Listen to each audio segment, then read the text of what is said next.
Morning ladies and gents. Gawa na tayo ng short video. Papaalam ko lang kung anong gagawin natin sa channel next year. Magda-diversify lang tayo ng mga content. So dadagdagan natin, aside from rides, bike rides, motorcycle rides, magkakaroon din tayo ng mga travel content. Baka magkaroon din tayo ng mga hiking content na pwede natin isama dito sa channel. Tapos ang medyo na-excite ako, syempre dadagdagan natin siya ng food, mga food content. Maghanap tayo ng mga masasarap kainan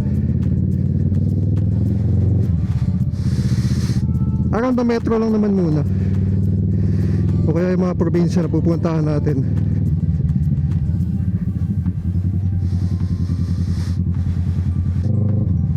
So salamat pala sa mga new subscribers natin. And welcome po sa channel. Maraming salamat. Thank you. And welcome din yung mga subscribers natin from abroad. Nakakita ko nasa ibang lugar. Hindi ko na nakikita ko saan, pero iba yung ano nila eh. Iba yung language nila, kaya doon ko nalaman na nasa ibang sila, parte ng mundo. So salamat sa suporta. Thank you. May kaso ko naiisip na creative ideas bukod sa pag-ride na ilalagay ko sa channel. Sana suportahan nyo pa rin yung ilalagay ko content sa channel.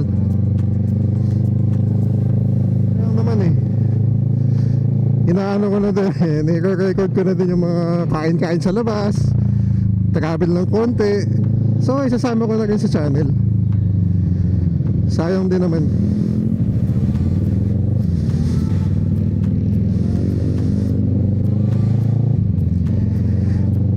So yun na naman gusto ko ipaalam sa inyo, ladies and gents, at subscribers. Sobrang salamat. Konting-konti na lang, mag 1,000 na tayo.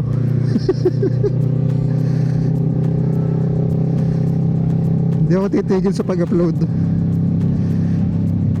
para ma-share sa inyo yung mga experiences natin na masarap talaga mag-ride, masarap din naman gumala.